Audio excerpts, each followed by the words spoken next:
అందుకోసమన్నా మీరు కారు గుర్తుకు ఓటేయాలి. ఇకపోతే మిత్రులారా, నిజానికి జ్యోతి గారు మాట్లాడుతుంటే నాకు చాలా ముచ్చటేసింది. ఒక మహిళ ఈరోజు ఇంత ధైర్యంగా వచ్చి చదువుకుంటూనే రాజకీయాలు కూడా చేయాలని చెప్పేసి లక్షల్లో సంపాదించడం ఈ రోజుల్లో సాధ్యమా? అవును, ఇట్స్ పాసిబుల్. ఇన్వెస్ట్మెంట్ అక్కర్లేదు, రిస్క్ లేదు. ఇది W కామర్స్. చదువుకుంటూనే పరీక్షలు రాస్తూనే ఒకవైపు యూనివర్సిటీ ఇచ్చిన ప్రశ్నపత్రాల్లోని ప్రశ్నలకు జవాబులు ఇస్తూనే మరోవైపు రేపు మీరు పెట్టబోయే పరీక్షలు కూడా నెగ్గాలని, 100కు 100 మార్కులు తెచ్చుకోవాలని ఆమె ఆరాటం చూస్తుంటే నాకు నిజంగా చాలా ముచ్చటేసింది. మరి ఇలాంటి ఒక అభ్యర్థిని ఎంపిక చేసిన రాజేందర్ రెడ్డి గారికి నా హృదయపూర్వక ధన్యవాదాలు తెలుపుతా ఉన్నాను. అదేవిధంగా వారిని వెన్నంటి ప్రోత్సహిస్తున్న బుల్లెట్ రాజు గారికి కూడా నా హృదయపూర్వక ధన్యవాదాలు తెలుపుతా ఉన్నాను. అదేవిధంగా సుజాత గారిని, మరి వాళ్ళ కుటుంబ సభ్యులను, అదేవిధంగా భరత్ గారిని హృదయపూర్వకంగా నేను అభినందిస్తా ఉన్నాను. మిత్రులారా, నిజానికి మీరు మోసపోయింది. బాగా 9 నెలలు గర్భంలో మోసి ఒక బిడ్డను కని ఒక 5 సంవత్సరాలు 10 సంవత్సరాలు పెంచి పెద్ద చేసి బడికి పంపించి ఆ బిడ్డను తీసుకొని ఒక సంతకు పోతేనో ఒక దేవరకు పోతేనో ఆ బిడ్డ కాటుబడి ఇంటికి రాకపోతే ఒక తల్లికి ఎంత బాధ ఉంటుందో ఆ తల్లికే తెలుసు. అవునా కదా? ఆ బిడ్డ ఇంటికి రాకపోతే, ఆ బిడ్డ అకస్మాత్తుగా ఎక్కడన్నా చనిపోతే, లేకపోతే ఆ బిడ్డ ఒక పరీక్షలో ఫెయిల్ అయితే, లేకపోతే ఉద్యోగం రాకపోతే ఆ బాధ ఆ తల్లికే తెలుస్తుంది, ఆ తండ్రికే తెలుస్తుంది. ఒక కుమ్మరి గొప్పగా కుండలు చేసి నెలల తరబడి మట్టిని తీసుకొచ్చి మట్టిని జల్లెడబట్టి ఆ మట్టిని నీళ్ళలో కలిపి ముద్దగా చేసి ఒక కుండను తయారు చేసి రాయి తీసుకొని కుండను బగలగొడితే, 1 నిమిషంలో కుండను బగలగొడితే ఆ బాధ ఆ కుమ్మరికే తెలుస్తుంది. అవునా కదా నేను చెప్పింది? ఆ బాధ కుమ్మరికే తెలుస్తుంది. ఒక డాక్టర్ గంటల తరబడి ఒక పేషెంట్ను హాస్పిటల్లో ఆపరేషన్ మీద ఆపరేషన్ చేసి బతికించాలని ప్రయత్నం చేసి గుండెలో మరి అన్ని ప్రయత్నాలు చేసి ఆ పేషెంట్ను బతికించి జనరల్ వార్డుకు తీసుకొచ్చిన తర్వాత ఆ పేషెంట్ చనిపోతే ఆ బాధ పేషెంట్ కన్నా డాక్టర్కి ఎక్కువ బాధ ఉంటుంది. ఒక్కసారి ఆలోచించండి. 14 సంవత్సరాలు కేసీఆర్ వచ్చుడు, తెలంగాణ వచ్చుడు, కేసీఆర్ సచ్చుడు అని చెప్పి ప్రాణ త్యాగానికి కూడా సిద్ధమయ్యి తిండి బంద్ చేసి నిద్రాహారాలు మాని ఎంతో మంది మేధావులతో రాత్రింబవలు మేధోమదనం చేసి నిద్రావస్థలో ఉన్న తెలంగాణ సమాజాన్ని అలంపూర్ నుంచి ఆదిలాబాద్ వరకు, నారాయణపేట నుంచి అశ్వరావుపేట వరకు, కోదాడ నుంచి కొడంగల్ వరకు నిద్రావస్థలో ఉన్న తెలంగాణ సమాజాన్ని జాగృతం చేసి పోరాటం చేసి 14 సంవత్సరాల పోరాటం చేసి తెలంగాణ తీసుకొచ్చి ఆ తెలంగాణను 10 సంవత్సరాలు ఎంతో గొప్పగా దేశంలోనే నెంబర్ 1 తెలంగాణగా మార్చిన కేసీఆర్ గారు తెలంగాణ మారిస్తే ఈరోజు ఆ తెలంగాణ ఒక దొంగ చేతిలోకి పోయింది అంటే కేసీఆర్ గారికి ఎంత బాధ ఉంటుందో ఒకసారి ఆలోచించండి. అవునా కాదు? నేను చెప్పింది కాంగ్రెస్ దొంగల చేతిలోకి ఈరోజు మన తెలంగాణ పోయింది, ఈరోజు మన నారాయణపేట పోయింది అంటే రాజేందర్ రెడ్డికి ఎంత బాధ ఉంటుంది? ఎప్పుడో స్వతంత్రం రాకమునిపే మున్సిపాలిటీ అయిన మన నారాయణపేట, హైదరాబాద్ మున్సిపాలిటీ అయినప్పుడే లష్కర్ అయిన మన నారాయణపేట ఎవ్వరూ పట్టించుకొని నారాయణపేట అనాథగా మిగిలిన నారాయణపేటను రాజేందర్ రెడ్డి గారు వచ్చి మాట్లాడి పోరాడి హైదరాబాద్లో అందరు అధికారులను ఒప్పించి దీన్ని పోరాడి జిల్లా కేంద్రంగా మార్చిండు. ఆనాడు ఎక్కడ పోయిన బీజేపీ నాయకులు ఎక్కడ పోయిన బీజేపీ నాయకులు, ఎక్కడ పోయిన కాంగ్రెస్ నాయకులు, ఎక్కడ పోయిన డీకే అరుణ గారు, ఎక్కడ పోయిన నాయకులు? అలాంటి నారాయణపేటను గొప్పగా తీర్చిదిద్ది ఇలా మేము వస్తుంటే ముత్తిరెడ్డి యాదగిరి రెడ్డి గారు మళ్ళీ అంటున్నారు రోడ్లే తప్ప ఇంత బాగున్నాయని. నిజంగా మీరు పక్కనే ఉండే కర్ణాటకలో పోయి చూడండి, గురుమిత్కల్ పోయి చూడండి, లేకపోతే రాయచూరు పోయి చూడండి, లేకపోతే ఇంకా చాలా గ్రామాలకు, చాలా జిల్లా కేంద్రాలకు పోయి చూడండి. నేను కూడా పోయినా గడకు, చాలా గ్రామాలు, చాలా జిల్లా కేంద్రాలకు పోయినా మన నారాయణపేట ముందు అవి గ్రామాలతో సమానం మిత్రులారా. అంతటి దార్శనికుడు ఈరోజు మీకు ఎమ్మెల్యేగా ఉన్నారు మిత్రులారా. ఈరోజు 9వ వార్డులో మీరు అంబేద్కర్ భవనాల గురించి మాట్లాడుతున్నారు. మేము కేసీఆర్ గారితో చాలా సార్లు కూర్చున్నాం. 2014వ సంవత్సరంలో తెలంగాణ వచ్చిన తర్వాత మాలాంటి అధికారులను ఎంతో మందిని కేసీఆర్ గారు పిలిపించారు. ఏం చేస్తే బాగుంటుంది ఎస్సీల జీవితాలను?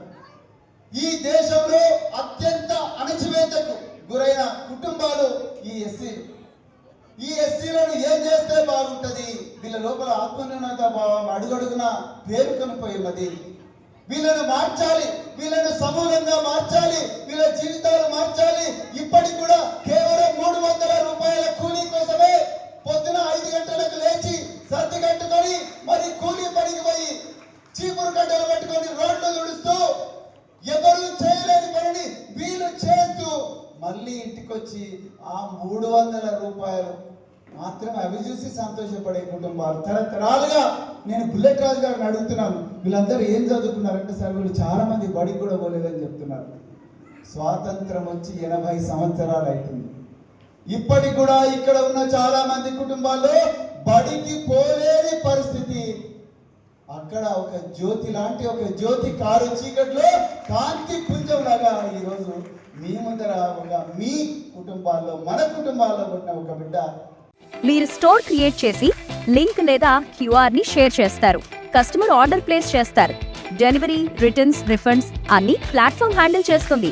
ఇలా పార్టీకే వారు ల్యాండ్ మార్క్, వారు ఉద్యోగమే చేస్తే ఇవాళ రాష్ట్ర అధినేత అయ్యేవారు, పోలీస్ శాఖలో రాష్ట్ర అధినేత అయ్యేవారు త్యాగం చేసి వదిలిపెట్టి ఇవాళ మీ ముందుకు వచ్చిన ప్రజాసేవ చేస్తున్న విధానం మొదలు వారి త్యాగాన్ని గట్టిగా సపోర్ట్ డిక్లేర్ చేసి తీసుకున్నటువంటి వజ్రం డైమండ్ మా ఆర్ఎస్ ప్రవీణ్ కుమార్ గారు. వారు మిమ్మల్ని దీవించినందుకు వచ్చింది, ధైర్యం చెప్పినందుకు వచ్చింది. ఇందాక మా బిడ్డడు గడ్డ పిల్ల గారు ఎవరో పనికి మాట్లాడు కూడా తాగుబోతుండో బెదిరిస్తానన్నట, ఫోన్ చేసి బెదిరించిందట. బిడ్డ రాబోయేది మళ్ళా కేసీఆర్ గారే. ఇంతమంది ఆడబిడ్డల సాక్షిగా ఇవాళ ఈ రాష్ట్రంలో ఉన్నటువంటి మొత్తం యావత్ ఆడబిడ్డల సాక్షిగా ఎప్పుడు కేసీఆర్ అని గెలిపించాలని చెప్పి ఎదురు చూస్తున్నారు. 2 ఏళ్ల క్రితం చెప్పిన మాయమాటలకు మోసపోయి మా తెలంగాణ ప్రభుత్వం తెచ్చుకుంటాం, మీ పబ్బం గడుతుంది, పబ్బం పడతామని చెప్పి ఎదురు చూస్తుంది ముఖ్యంగా మహిళా లోకం. దాని నిదర్శనమే ఇవాళ మీరు రెక్కాంత డొక్కాంత అటువంటి స్థితి ఉన్న మీరు పని వదిలిపెట్టి మా ఆర్ఎస్ ప్రవీణ్ గారు కుమార్ గారు వస్తున్నారు, తెలియగానే వచ్చి ఇంతమంది వచ్చి ఇక్కడ కూర్చున్నారు. మిమ్మల్ని ఒకటే అపీల్ చేస్తున్నారు, మా జ్యోతమ్మ పులి పిల్ల మాది గర్జించింది ఇప్పుడే. మీరు ఆ తల్లిని, మనకున్న ఓట్లు ఎన్ని తల్లి మన వాడలా? ఈ 18,000 ఓట్లల్లా మన తెలంగాణ వాళ్ళు ఒక్కరు కూడా అంటే ఓటు రోజు ఏం చేశారంటే పాపం పొట్ట చేత పెట్టుకొని ఏదో పని పోతుంటాం. మీరు 2 రోజులు అన్ని పనులు మాని మనకి ఇంటి పక్క ఈ ఎలక్షన్లు అయిపోయినాక ఇంకొక 10 రోజులు, ఈ 10 రోజులు ఎలక్షన్లు అయిపోయినాక 2-3 నెలల నారాయణపేట జిల్లాను కూడా తీసేసే దుర్మార్గులు ఈ కాంగ్రెస్ ప్రభుత్వం అని చెప్తున్నా. ఒకసారి ఆలోచన చేయండి. ఇంకో దిక్కు బీజేపీ వాళ్ళు ఉన్నారు, వాళ్ళైతే ఉత్తమ్ మాట్లాడేదే కానీ వాళ్ళు నయా పైత పని చేసింది లేదు. ఇవాళ ఇంతకుముందు డీకేఆర్ వచ్చింది ర్యాలీగా, ఏం చేసిందయ్యా? డైరెక్ట్ ఢిల్లీకి వెళ్ళి వచ్చింది. ఇవాళ బడ్జెట్ అని చెప్పింది. నారాయణపేటకు 1 రూపాయి తీసుకొచ్చిందా? పాలమూరు జిల్లాకు 1 రూపాయి తీసుకొచ్చిందా? ముందు అంటుండ్రి ఓ సైనిక్ స్కూల్ కావాలి, లేకపోతే సెంట్రల్ స్కూల్ కావాలి, తెచ్చిందా? తెస్తా నేను పోయి నేనే కదా మా ప్రభుత్వం అని చెప్పి ఆమెను గెలిపిస్తే మళ్ళీ ఆమె తీసుకురాకపోయా ఒక రూపాయి కూడా. పాలమూరు రంగారెడ్డి పై దానికి ఒక రూపాయి తీసుకురాకపోయా. నారాయణపేట జిల్లాకు ఆమె ఏమి చేసింది, ఒక రూపాయి ఏమైనా పని చేసిందా అని ఒకసారి అడుగుతున్నా. వాళ్ళు ఏది చేయరు. కాంగ్రెస్ తో ములాఖాత్ అయ్యి ఇద్దరు తోడుదంగలై ఏదో గెలుచుకొని ఎవడో మొన్న చెప్తుంది నాకు 5 కోట్లకు అమ్మీరు చైర్మన్షిప్ అని. 5 కోట్లకు చైర్మన్ గిరి కొనుక్కున్నాడు విడిచిపెడతాడా?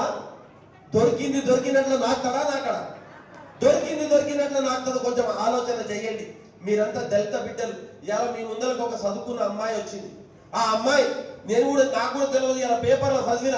ఆ అమ్మాయికి ఎన్ని కష్టాలు వచ్చినాయి. నిన్న పరీక్ష రాసింది, ఇలా క్యాన్వస్ చేస్తుంది, మళ్ళీ రేపు పరీక్ష రాస్తుందంట. నేను చెప్తున్నా, నువ్వు పరీక్ష రాయి. మీ కోసం మేమందరం కూడా తిరుగుతాం. ఈడ ఉన్న నీ చెల్లెళ్ళు, నీ అక్కలు అందరూ కూడా మీ కోసం తిరిగి గెలిపిస్తారు. నువ్వు పరీక్ష రాయి, నువ్వు వకీల్ గారిని కూడా నేను ఈ సందర్భంగా నీకు తెలియజేస్తున్నా. ఎట్టి పరిస్థితుల్లో మనము ఇవాళ జ్యోతిని గెలిపించి ఇట్లా ఉంటది దళిత అమ్మాయి, మా అమ్మాయి చదువుకున్నది, ఇట్లా గెలిపించినాము, మా కౌన్సిలర్ అయింది, మా సేవ చేయడానికి మేము సేవకురాలుగా నియమించుకోమని చెప్పాలి. దయచేసి మీరందరూ కూడా ఓటేసి భారీ మెజార్టీతో మన మీ దళిత బిడ్డలు, మీ ఇంటి ముందలంటారు, మీ అక్కను, మీ చెల్లెలు, మీ బిడ్డ అనుకోని చెప్పి ఆ చదువుకున్న అమ్మాయికి మీరందరూ ఓట్లేసి భారీ మెజార్టీతో గెలిపియాలని చెప్పి ప్రార్థన చేస్తున్నా. మా రాజు చెప్పినట్ల ఏదైతే మనం అంబేద్కర్ భవన్ కోసం 1 కోటి రూపాయలు నేను తీసుకొచ్చి పెట్టిందో దానికి పిల్లర్లు వేసి ఆపేసి, మళ్ళీ కాంగ్రెస్ గవర్నమెంట్ వచ్చి 2 ఏళ్ళే కదా, ఎందుకు ఆపిండ్రు? ఒకసారి అంటే అడిగిర్రా? మేము చూసిన 6 గ్యారెంటీలు అని చెప్పిండ్రు. కాంగ్రెస్ వాళ్ళు వస్తే ఈ గ్యారెంటీలు ముందుకు తీసుకురండి, ఇన్ని ఏళ్ళు మా పైసలు బాకీ ఉన్నావు, అవి ఇస్తే మళ్ళీ ఓటు అడగనికి రావు, లేకపోతే ఏ ముఖం పెట్టుకుని వచ్చిన నా ఇంటి ముందరికి నడువు అని అనాలి. దయచేసి చెప్తున్నా, ఎట్టి పరిస్థితుల్లో అది కూడా ఏ అంబేద్కర్ భవన్ ఉందో దాని కింద మీద కట్టాలంటున్నారు. మీ అందరి ఆశీర్వాదంతో మళ్ళా కేసీఆర్ సార్ ప్రభుత్వం వస్తుంది, తప్పకుండా కల్పిస్తా అని చెప్పి ఈ సమావేశం వేదిక ద్వారా మీకు అందరికీ నేను మాటిస్తూ ఈ అవకాశం ఇచ్చిన హోమ్ మేకర్ అయినా, కంటెంట్ క్రియేటర్ అయినా, కిరాణా షాప్ ఓనర్ అయినా అందరికీ సమాన అవకాశం. భారతదేశం మొత్తం మీద దాదాపు 25,000 మందికి పైగా WCommerce తో స్టోర్స్ నడుపుతున్నారు. Visit www.wcommerce.store